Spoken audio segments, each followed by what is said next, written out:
Hey guys, tonight our topic is one that will feel like a walk down memory lane for some of you, and almost like science fiction for younger generations. We're going to slip quietly back into the 1960s, into a world where neighbors sat on porches at dusk. Kids played baseball in empty lots until the streetlights flickered on. And the biggest thrill of the evening was the sound of a ball game crackling over a transistor radio. Before we begin, take a moment to get comfortable. Dim the lights. Maybe settle into your chair or lie back in bed. This is your time to slow down.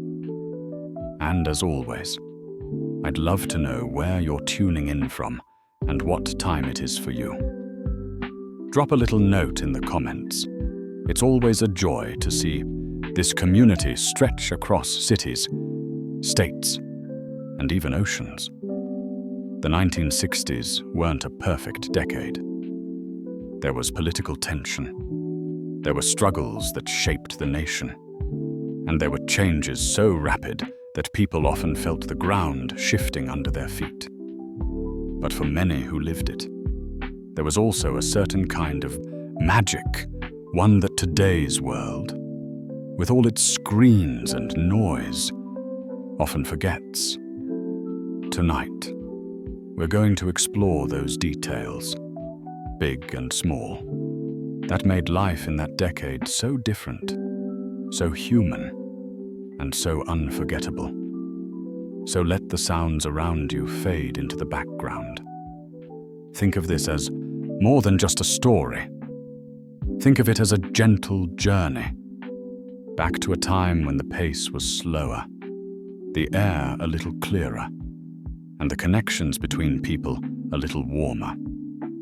Close your eyes for a moment and picture a warm summer evening in the early 1960s. The sun has just dipped below the horizon, leaving behind streaks of orange and purple that stretch across the sky. The air is heavy with the scent of fresh-cut grass and the faint smoke of someone grilling hamburgers down the street. You're sitting on the front porch, because in those days, porches weren't just for decoration. They were part of life. A wooden rocker creaks softly beneath you, and in your hand is a glass of iced tea, sweating with condensatio. From a few houses away, you can hear the high-pitched laughter of children playing tag in the yard. No one is worried about them staring at screens or being distracted by notifications. Their game is simple, timeless. Feet pounding on the grass, voices carrying into the warm night air. And soon, as the streetlights hum to life, one by one, time. Those same kids will know it's time to head home. Not because of an app, not because of a text message, but because the neighborhood itself set the rhythm of their day. Inside the house, the television is on, though it's not the endless flood of programming we know today.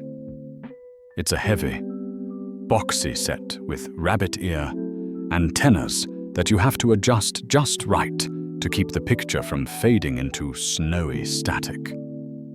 The screen glows in black and white, and maybe the family has gathered to watch the Ed Sullivan Show or the evening news with Walter Cronkite. There are only a handful of channels, and if you don't like what's on, well, your choices are limited. And somehow, that limitation makes the experience special. When something good comes on, the whole family pays attention. Contrast that with today, when every show, every song, every piece of entertainment ever made sits in the palm of our hand, ready at the push of a button. There's convenience, yes, but there's no sense of occasion. No waiting until Sunday night to catch a favorite program. No neighborhood kids rushing inside to make sure they don't miss a live broadcast. The scarcity gave value. Think about telephones. 2. In the 1960s, if you wanted to call someone, you lifted the receiver and heard the satisfying hum of the dial tone. Time 0. Then came the rotary dial, each number turning in a slow, clicking circle, each digit requiring patience. If you dialed wrong, you didn't just backspace, you hung up and started again. And if the line was busy, you had no choice but to wait. Today's instant messages and non-stop pings would have been unimaginable. But there was something grounding about the slowness, something that forced you to think carefully before you spoke. Letters carried weight in that era as well. A young man in the service might write home from across the ocean, his words crossing thousands of miles and days of waiting. A mother might sit at the kitchen table in the evening, pen in hand, composing a careful reply. Each letter that arrived carried anticipation, excitement, even a little nervousness. When was the last time a text message made your heart beat that way? And of course, the music of the time was everywhere. From jukeboxes in diners to radios in cars, the soundtrack of the 60s was vibrant, rebellious, and unforgettable. But in this first chapter of our story, I want you to linger on the quieter moments, not the roaring concerts or the crowded festivals, but the simple hum of a record spinning in a living room, the needle crackling slightly as it traced the grooves of vinyl. A family gathered, or a teenager sprawled on the carpet with eyes closed, letting the music carry him away. As we begin this journey together, remember that the 1960s were not simply a collection of historical events or cultural shifts. They were lived experiences made up of moments so small that they often escape the pages of history books. The taste of homemade lemonade on a hot afternoon. The smell of newsprint as the morning paper landed on the porch. The weight of a quarter in your pocket, enough to buy a soda and a candy bar at the corner store. To today's younger generations, these details may sound quaint, time, even impossibly distant. But for those of you who lived them, they are stitched into your memory as if they happened yesterday. And tonight, we'll give those memories room to breathe. So let's take our time. Let's walk slowly into the world of the 1960s, one step at a time. There's no rush. We'll look at the houses, the neighborhoods, the families, and the rhythm of everyday life. We'll notice what has been lost in the rush of modern convenience, and what can still be learned from a world that feels both far away and deeply familiar. Settle in. The journey has just begun. Technology and everyday gadgets of the 1960s. When we talk about technology today, it usually means smartphones, laptops, or the endless cloud that seems to follow us wherever we go. But in the 1960s, technology was something you could see, touch, and hear. It had weight. It had moving parts. It clicked and buzzed in ways that modern devices never will. Tonight, let's pause and remember those machines and gadgets that shaped everyday life. The television was the centerpiece. Big, boxy, and heavy enough that once you put it in the living room, it rarely moved again. The picture came in shades of grey, unless you were one of the lucky few who could afford the newfangled colour sets that slowly began appearing later in the decade. Adjusting the rabbit ear antenna was almost a ritual. A child might stand next to the TV, holding one antenna high in the air, while a parent shouted from the couch, "That's better! Don't move!" And so the child stood, frozen, a human part of the machine. Programming was limited, but special. Only a few channels. And if the president was giving a speech, well, that was your evening's entertainment. Families gathered together, not just because there was one TV in the house, but because watching was an event.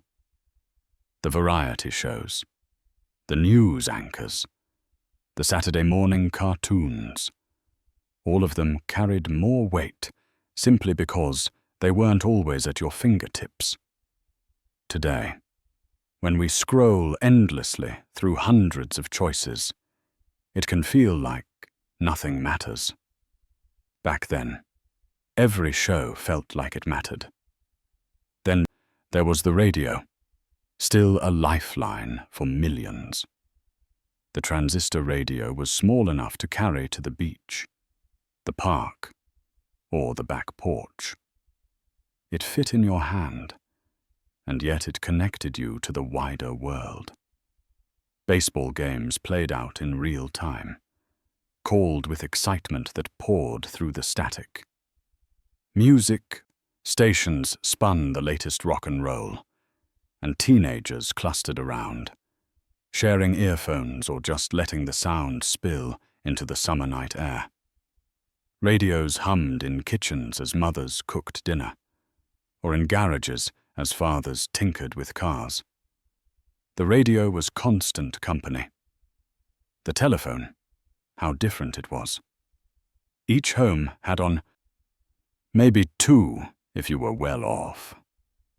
The receiver was heavy, solid, connected by a curly cord that always seemed to tangle. And the rotary dial demanded patience. Each spin clicked back slowly, measuring out the seconds it took just to connect.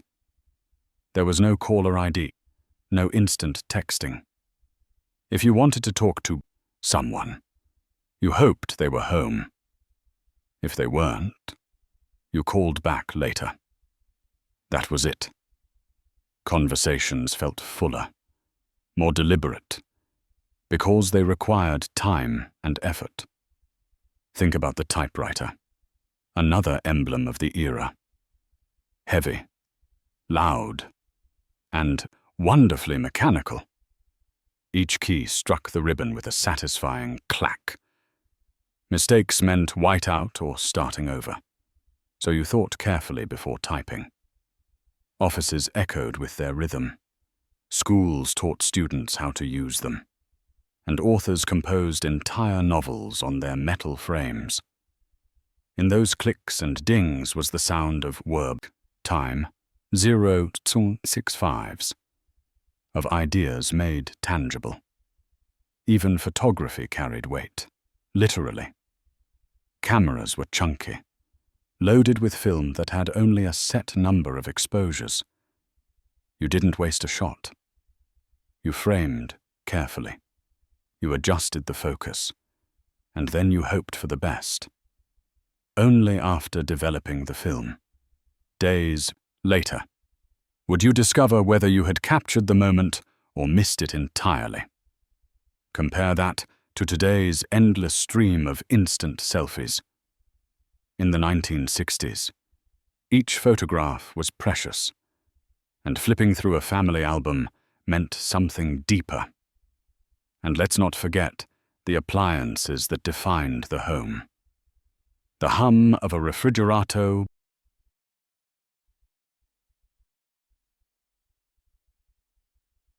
the rumble of a washing machine, the whir of an electric fan in the summer heat. These machines weren't sleek or silent. They were sturdy, often noisy, and built to last.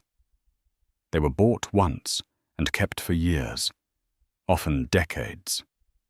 Repairing them was common. Replacing them was rare. All these gadgets, from televisions to typewriters, did more than serve a function. They set the rhythm of daily life. They slowed things down. They required patience, attention, and care. And because of that, the people using them felt more present. Today's endless convenience is undeniable, but something got lost along the way. The machines of the 1960s may look quaint now, but they demanded a kind of mindfulness that modern life rarely requires. As we move deeper into this journey, keep those humming, buzzing, clicking sounds in your mind. They were the soundtrack of daily life, the invisible background to the moments we'll explore next. For now, remember the glow of the TV, the static of the radio, the ring of the rotary phone. These were the voices of technology in the 1960s. Pop culture and entertainment in the 1960s. If technology provided the tools, then pop culture provided the flavor, the color and sound that defined a generatio, times 0.95s. The 1960s in America were alive with music, television, film, and fashion that shaped not only daily life, but the identity of a nation. Tonight, we'll wander through those cultural landscapes. Music was the beating heart. Rock and roll exploded out of jukeboxes, car radios, and living rooms. Elvis Presley, with his swinging hips and unmistakable voice, was already a legend. Then came the Beatles, invading from across the Atlantic, changing everything with their sound and their style. Teenagers lined up to buy records, screaming at concerts, cutting out magazine clippings to tape on bedroom walls. And it wasn't just rock. Motown poured out soulful melodies, the Supremes, the Temptations, Marvin Gaye. Folk music, too, carried messages of protest, of longing for change. Bob Dylan's words weren't just lyrics. They were rallying cries. Music wasn't background, it was life itself. Television, still young, was carving its place. The Ed Sullivan Show introduced new talent to millions. Families gathered to watch I Love Lucy reruns, The Twilight Zone, and the birth of Star Trek. Each show carried not only entertainment, but reflection of the times, some light heart, times 6.5s. Others daring, all of them a shared experience. With limited channels, people had common references. The next morning, everyone at school or work had seen the same episode, laughed at the same joke, or puzzled over the same twist ending. Compare that with today's fractured, streaming world, where each person watches something different. In the 1960s, time, television unified. Movies, too, were golden. Drive-in theaters became teenage playgrounds. Rows of cars lined up under the night sky. Speakers hooked to windows. Popcorn shared between friends. Young couples dated there.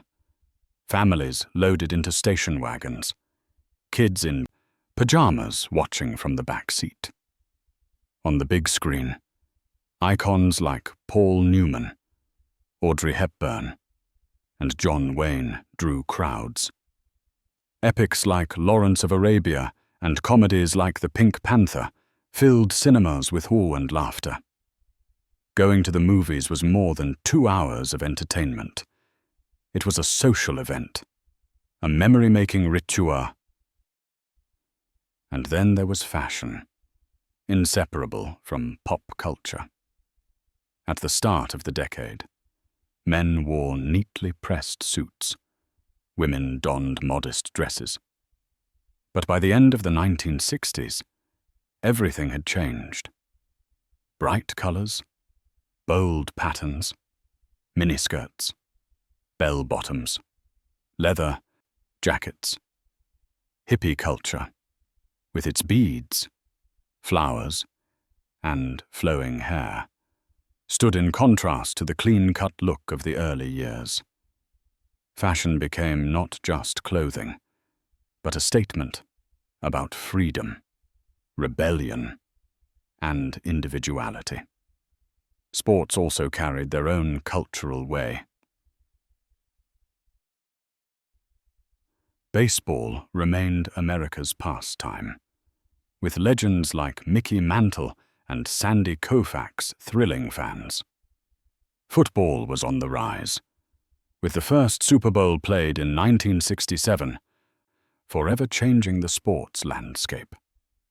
Boxing, too, had Muhammad Ali a voice, a fighter, and a cultural force unlike any before him. Sports weren't just games. They were spectacles, touchstones of identity and pride. The 1960s were a paradox of innocence and rebellion. The culture gave people a way to escape daily life, to dream bigger, to imagine differently. But it also reflected the turbulence of the decade, the struggle for civil rights, the protests against war, the shifting roles of generations.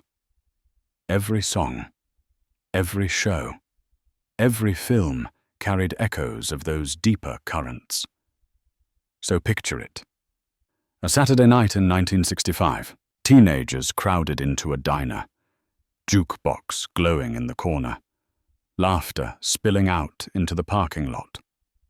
Across town, a family sits around the TV, sharing popcorn and watching the latest comedy. And somewhere else, a couple in a convertible parks at the drive-in, watching the silver screen flicker under the star on times 4.95s. These were the rhythms of entertainment, woven into the fabric of American life.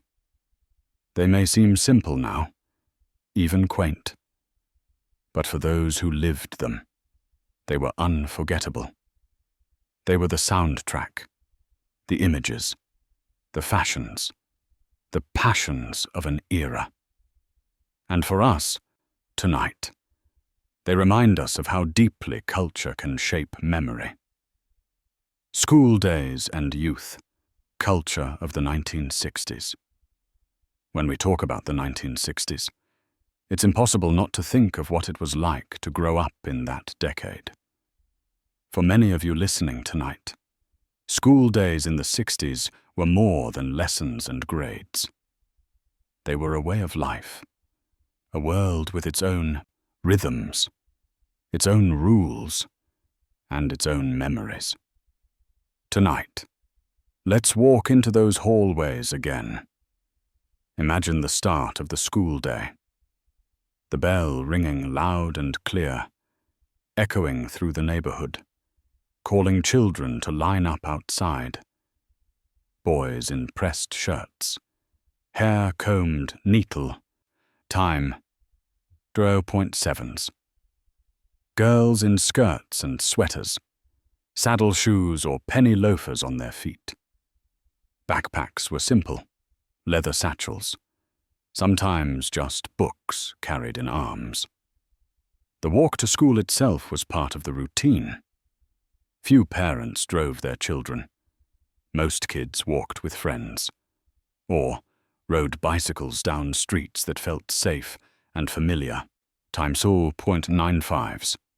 Inside, chalk dust filled the air. Teachers wrote on blackboards, their hands leaving streaks of white. Erasers snapped together, clouds rising like swoon. Each classroom had rows of wooden desks, books stacked, globes resting in the corner, an American flag at the front. Mornings began with the Pledge of Allegiance, voices rising in unison. There were no tablets, no smart boards, no internet.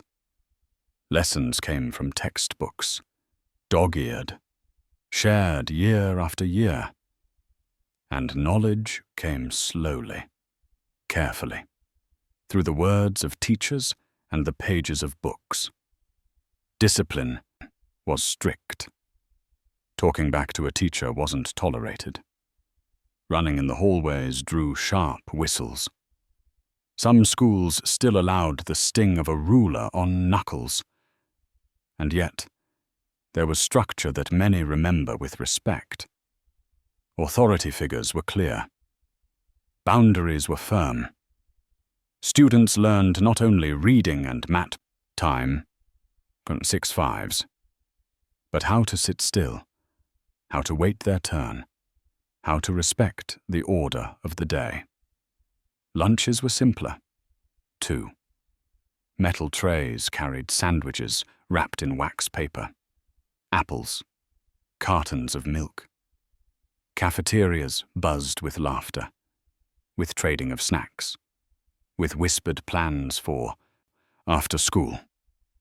There were no branded fast food chains inside, no microwaved meals, no vending machines glowing with sugar. Just straightforward, modest food that filled hungry bellies and kept kids going until the final bell. Outside the classroom, youth culture was blooming in new ways. Teenagers of the 1960s were the first to truly have a culture separate from their parents. They had their own music, their own slang, their own style. They gathered after school at soda fountains, record stores, and roller rinks. Homework was done at the kitchen table, but nights were alive with laughter at football games, dance, and bonfires. Sports were central. Friday night football games drew whole towns together. Cheerleaders waved pom-poms. Marching bands filled the air with brass and drums, and the stands shook with cheers.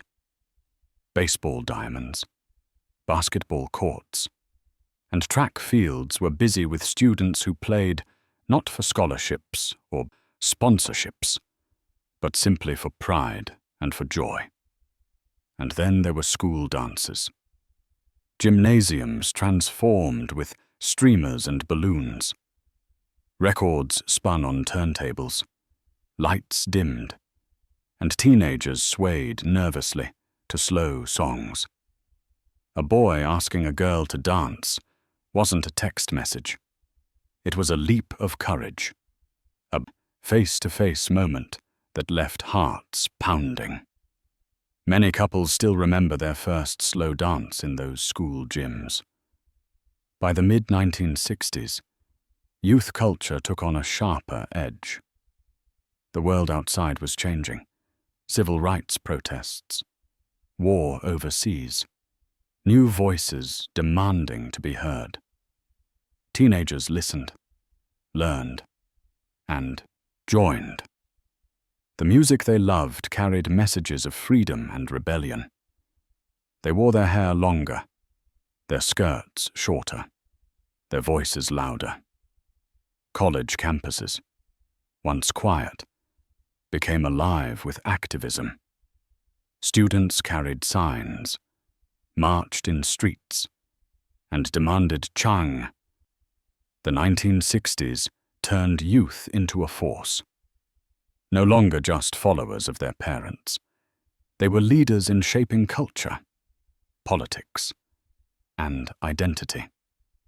But even as the decade grew turbulent, the everyday experiences of school, classrooms, dances, games, friendships remained etched in memory. They were the backdrop against which history played out. So when you think back to the 1960s school days, remember the smell of chalk, the slam of lockers, the echo of footsteps in long hallways. Remember the thrill of passing notes folded into intricate shapes, the nervousness of pop quizzes, the satisfaction of finishing a book report typed out painstakingly on a typewriter.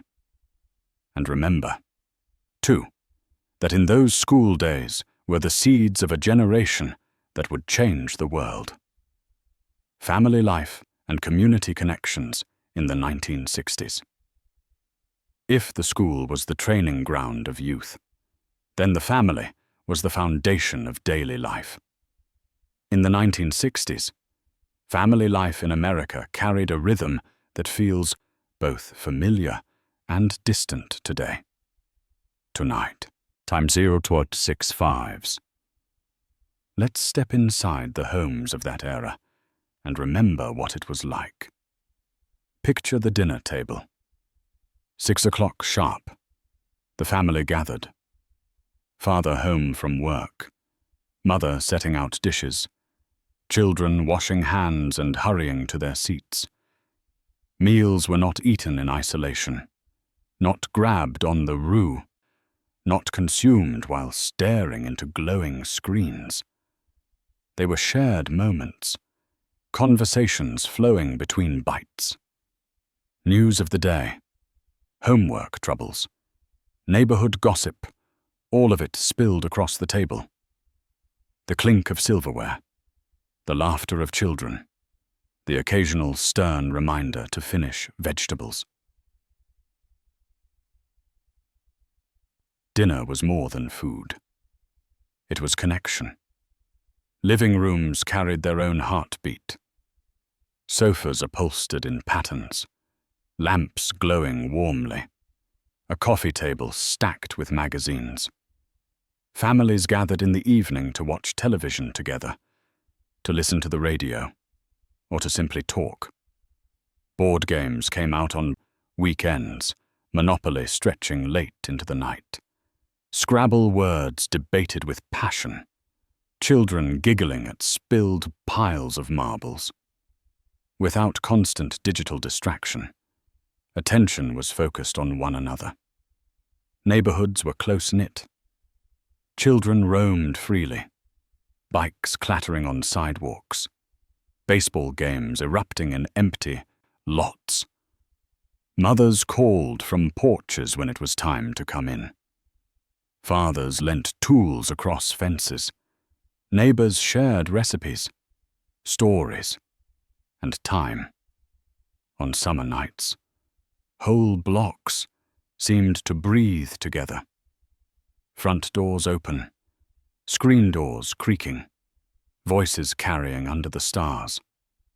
Trust ran deep. Everyone knew each other. Everyone looked out for each other's kids. Weekends brought rituals. Saturday mornings, families shopped at local stores, butcher shops, bakeries, hardware stores where clerks knew names and faces.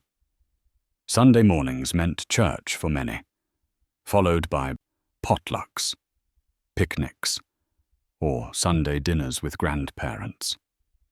These gatherings were about more than faith or food. They reinforced the bonds of belonging, the threads that tied generations together. Backyard barbecues were summer staples. Fathers manned the grill, flipping burgers and hot dogs, smoke rising in the air. Children ran barefoot through sprinklers, chasing fireflies when the sun went down. Neighbors wandered over with folding chairs, sharing potato salad, laughter, and stories. These were moments that didn't need planning apps or calendars. They happened naturally, out of habit and joy. Material possessions were fewer, but treasured. A new sofa, a shiny refrigerator, a second car, each represented hard work and achievement. Families took care of what they had, repairing rather than replacing, valuing rather than discarding. Clothes were mended, shoes resoled, toys passed down. Scarcity taught appreciation. Today's disposable culture might feel efficient, but it rarely breeds the same pride or gratitude. Family roles, of course, were more traditional. Fathers often worked long hours. Mothers managed the home. It was an arrangement some look back on with fondness, time 0.665s, others with critique. But within it, there was stability that children remember, knowing who would be at the dinner table, who would tuck them in, who would help with homework or patch up a scraped knee. That stability, whatever its flaws, gave many a sense of security that is sometimes missing in today's fractured schedule. Time 0.9 hives. Community itself extended beyond blood relatives. Teachers, pastors, shopkeepers, coaches, all played roles in shaping a child's sense of belonging. The community was wide, woven together by trust and proximity. If a child misbehaved, it wasn't just the parents who corrected them. Neighbors did too, and children knew they were always watched, always cared for. Looking back, family life and community in the 1960s may seem simple, and in many ways, it was. But that simplicity was not emptiness. It was fullness of another kind, fullness of presence, of connection, of shared time. Today, families scatter across cities, conversations drift into text messages, and neighborhoods remain strangers. In the 1960s, the bonds were closer, the threads tighter. So tonight, as we remember, think of the clatter of dishes at the family table, the squeak of swing sets in backyards, the smell of charcoal drifting down the block. Think of voices carrying across fences, of neighbors stopping by unannounced, of children running until their lungs burned and the stars blinked awake. That was family life. That was community. And though decades have passed, the warmth of those memories still glows. Politics, civil rights, and the world beyond the front door. Family and school gave structure to daily life in the 1960s, but outside those safe walls, the world was changing fast, sometimes in ways that felt hopeful, sometimes in ways that felt frightening. For those who lived through it, politics and social movements weren't just headlines. They were part of the atmosphere, shaping conversations at dinner tables, sermons in churches, and discussions on front porches. Think first of the early years. In January 1961, a young, energetic president took office, John F. Kennedy. His words, "Ask not what your country can do for you, ask what you can do for your country," stirred a sense of duty and optimism. Many Americans felt they were entering a new era, one defined by progress, by possibility. The Peace Corps was born, time, 65s, sending young people overseas to help build schools, dig wells, and teach English. For many, the idea of all service became a mark of pride. But that optimism was fragile. Just 2 years later, in Dallas, the unthinkable happened. President Kennedy was assassinated in broad daylight.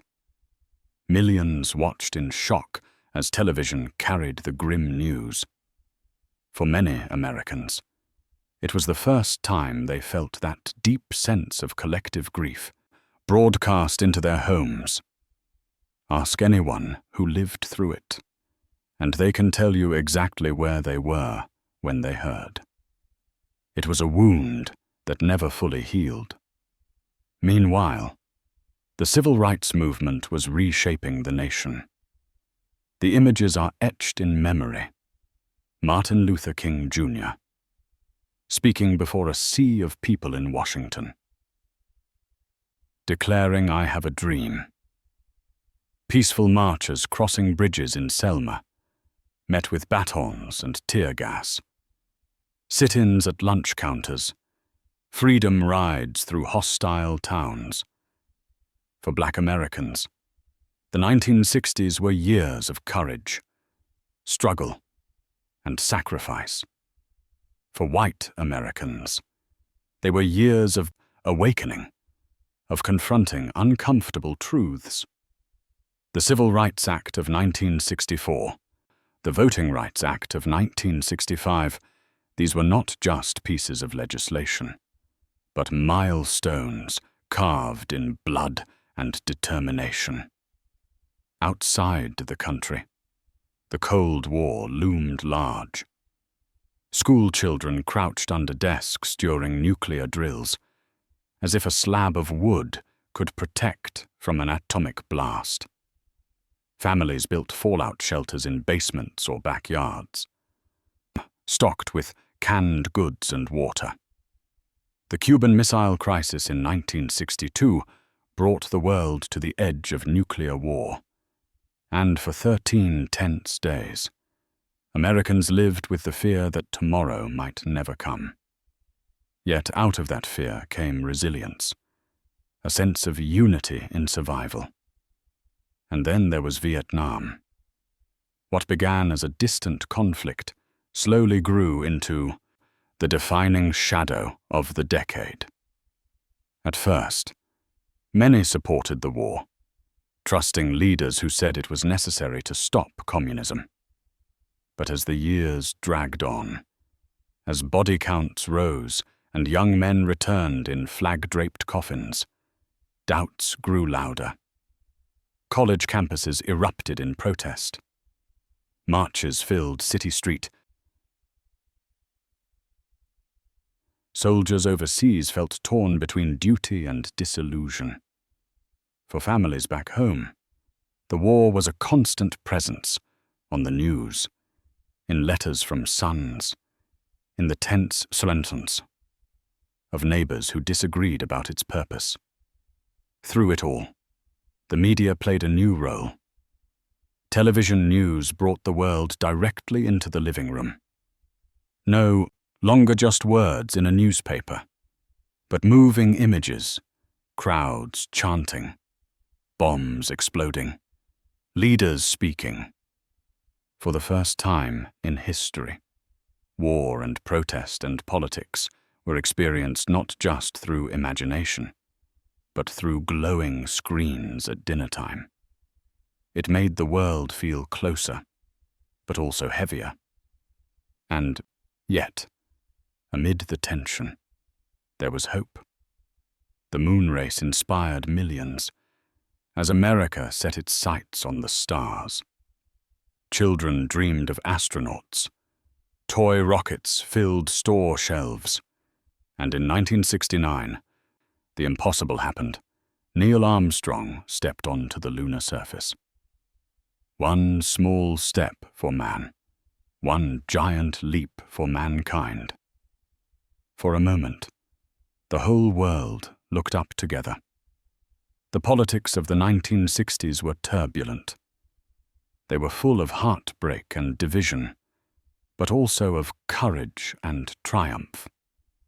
They reminded Americans that history was not just happening in books, it was unfolding around them, shaping their lives. And tonight, as we remember, we see that the 1960s were not just a nostalgic time of soda fountains and jukeboxes. They were also years when the very soul of a nation was tested and transformed. Style, fashion, and the look of a generation. The hot 1960s weren't only about politics and protest. They were also about how people looked, how they dressed, and how they presented themselves to the world. Style in the 60s was more than fabric and color. It was a language, a way of saying who you were and what you believed. Tonight, let's walk through closets and shop windows of that time 2005s. At the dawn of the decade, fashion was still conservative. Men wore suits with narrow ties, hats perched neatly on heads. Women wore dresses with cinched waists, gloves for outings, and pearls as symbols of elegance. Hairstyles were tidy, carefully combed. Think of the Kennedy family in the early 1960s. Polished, refined, traditional. America still carried the look of the 1950s, with a hint of post-war restraint. But as the decade unfolded, the seams of tradition began to tear. Young people were no longer content to look like their parents. By the mid-1960s, a revolution in style was underway. Bright colors appeared, shocking pinks, electric blues, wild oranges. Patterns grew bold, stripes, swirls, paisleys. Skirts rose higher, pants flared wider, hair grew longer. Fashion declared independence. For women, the miniskirt became iconic. Mary Quant in London popularized it. And soon, American girls wore skirts that scandalized older generations. Alongside them came go-go boots, bold makeup, and hairstyles like the bouffant or the pixie cut. Fashion said, "We are free. We are young. We are not afraid to stand up." For men, the shift was just as dramatic. Suits gave way to turtlenecks, leather jackets, and eventually, tie-dye shirts. The Beatles themselves reflected the change early in the decade. Sharp suits and neat hair. Later, long locks and colorful clothes. Musicians, actors, and activists all influenced what young men wore, and the old rules of respectability faded. The hippie movement pushed style even further. Fringe vests, beads, headbands, sandals, clothes made from natural fabrics, often handmade, became statements against consumerism. Time 95s. To dress this way was to reject conformity, to embrace peace, love, and rebellion. Festivals like Woodstock were not only about music, they were about identity worn on sleeves, literally. But not everyone embraced the wildness. In small towns and suburbs, many families still clung to conservative dress. Sunday best for church, pressed shirts for school, timetable, ticked fives. Dresses ironed smooth for dances. For every tie-dye shirt, there was still a collared one. The decade was full of contrasts, neat and messy, formal and casual, traditional and radical, all existing side by side. And fashion wasn't only about youth. Older generations carried their own look, often unchanged from the 1950s. Men in work shirts, women in aprons, grandparents in modest attire. The generational gap in fashion was stark. A father in his 40s might wear slacks and a button-down, while his teenage son wore jeans and let his hair brush his shoulders. That difference wasn't just about clothes. It was about values, about how one saw the world. Accessories, too, told stories. Thick-rimmed glasses became symbols of intellect, then of rebellion. Jewelry carried peace symbols, crosses, or cultural motifs. Even cars reflected style. Sleek Mustangs, colorful Volkswagens, vans painted with flower, time, 0. Everything became an extension of personality, a rolling wardrobe of identity. Looking back, the fashion of the 1960s was more than trends. It was transformation. It was proof that a new generation was carving its own place, refusing to be copies of their parents. For some, it looked messy. For others, liberating. But for everyone, it was unforgettable.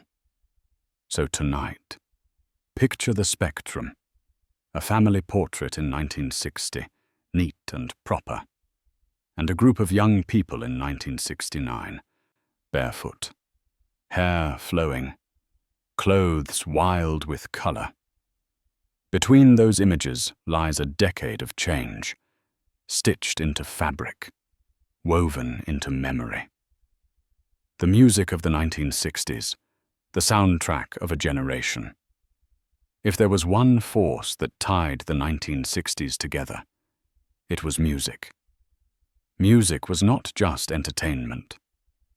It was identity, rebellion, comfort, and memory, all woven into sound. For anyone who lived through it, the songs of the 60s are stitched permanently into the heart. Think first of rock and roll, already alive from the 1950s, but now maturing, expanding, exploding. Elvis Presley still reigned, his voice echoing from radios and jukeboxes.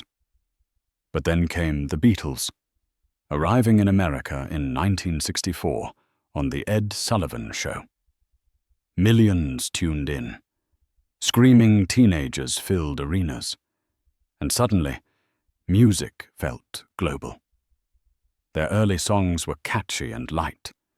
But as the decade moved forward, the Beatles grew with it, experimenting, questioning, daring.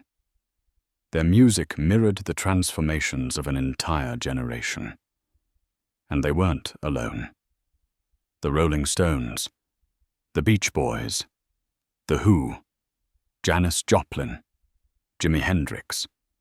Each artist left their own fingerprints on the decade. Music was no longer background. It was a voice, a force, a revolution.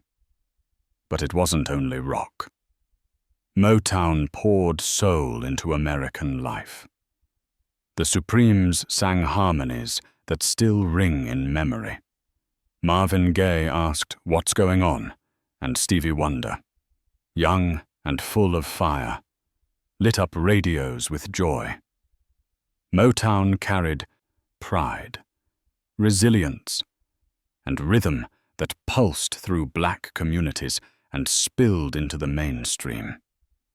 It gave voice to hope in the midst of struggle. Folk music, too, carried power.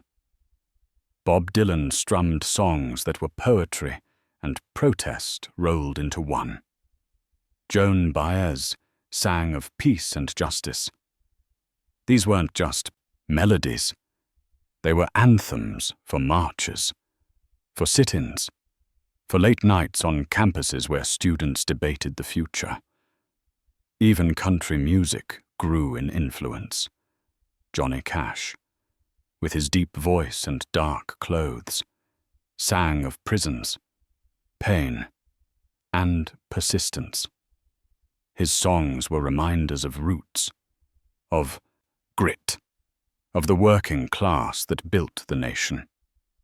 And let's not forget gospel and church choirs, voices raised in harmony every Sunday, reminding families of community and faith. Those hymns, passed down through generations, carried steady comfort in a turbulent world. The technology of music shaped its meaning. Time 0.95s. Vinyl records spun on turntables, needles crackling slightly. 45s with one song per side were treasures, traded among friends, stacked in bedrooms. Radios carried new hits instantly, with DJs becoming voices of authority and excitement. Jukeboxes in diners let you pick the soundtrack of your evening with just a coy. Every note was tangible, physical, carried on grooves or static. And then there were the concerts.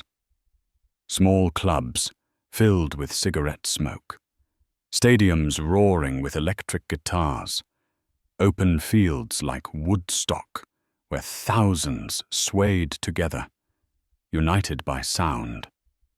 Music wasn't polished. It was raw, time 2.65, alive, unpredictable. For those who lived the 1960s, music is still memory. The first dance with a sweetheart. The song that played on the radio when driving with friends. The anthem shouted in protest. The lullaby of a generation searching for meaning. Today's playlists can shuffle endlessly. But in the 1960s, songs had weight. They belonged to moments, to people, to places. And they still do. The things missing, yet the feeling of fullness.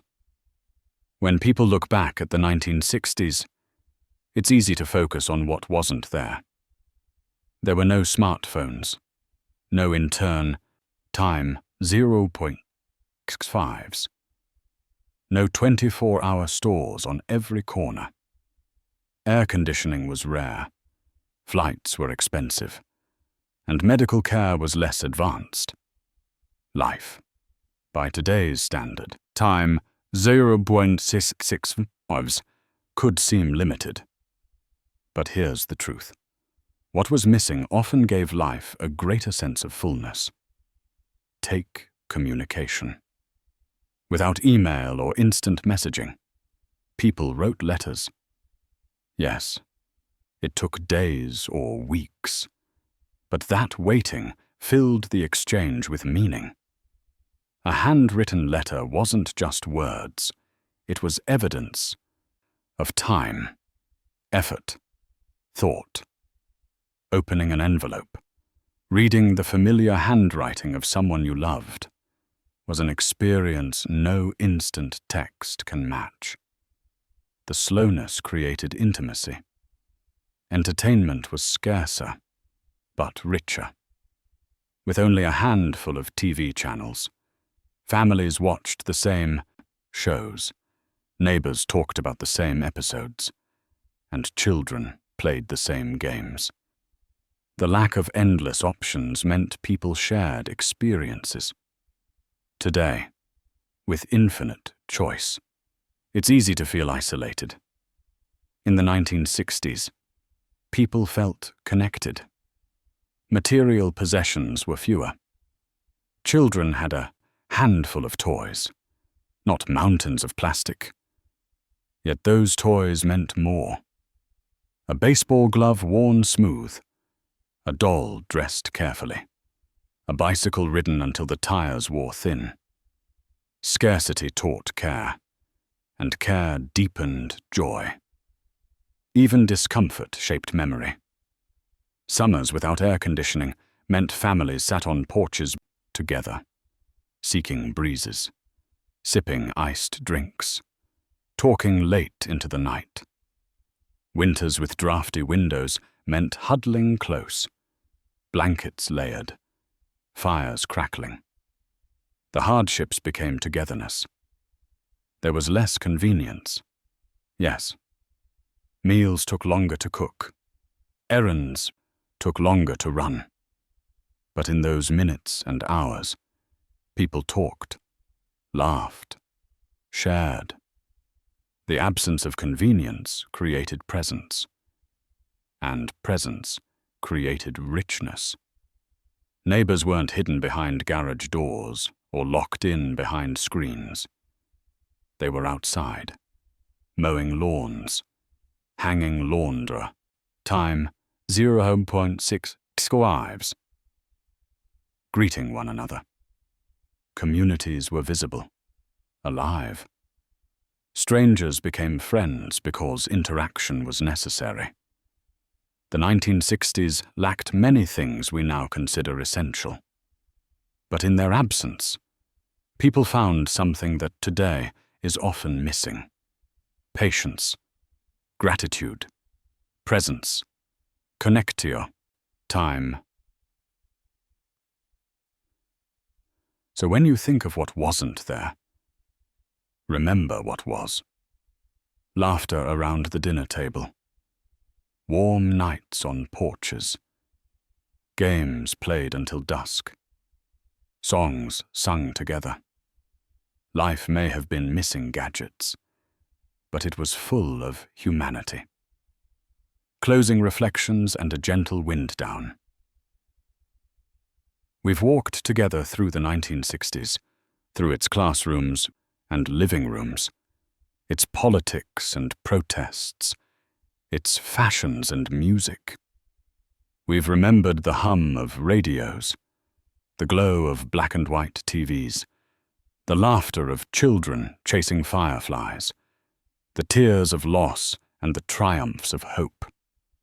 The decade was complex, turbulent, and beautiful. And no time, 0.85 as this journey comes to a close. Let's slow the pace even further. Let the memories soften around the edges.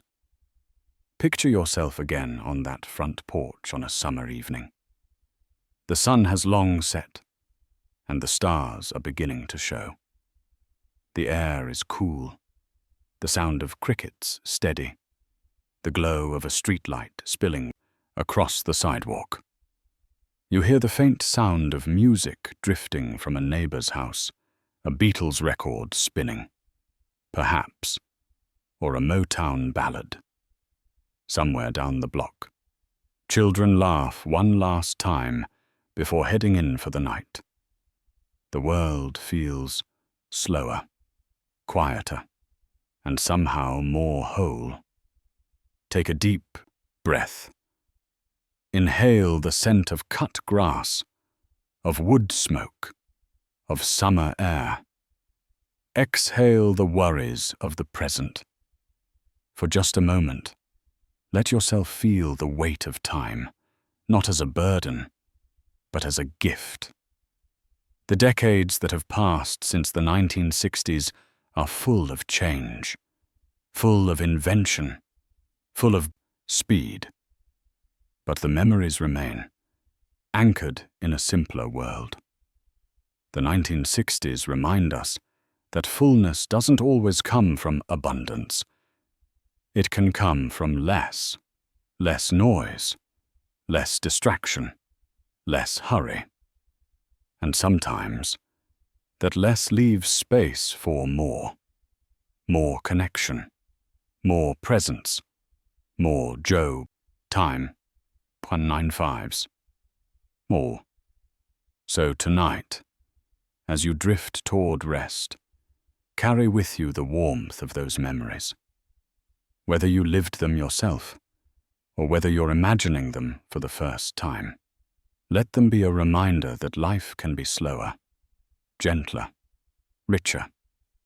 Thank you for joining me on this journey. Sleep well, time.65s.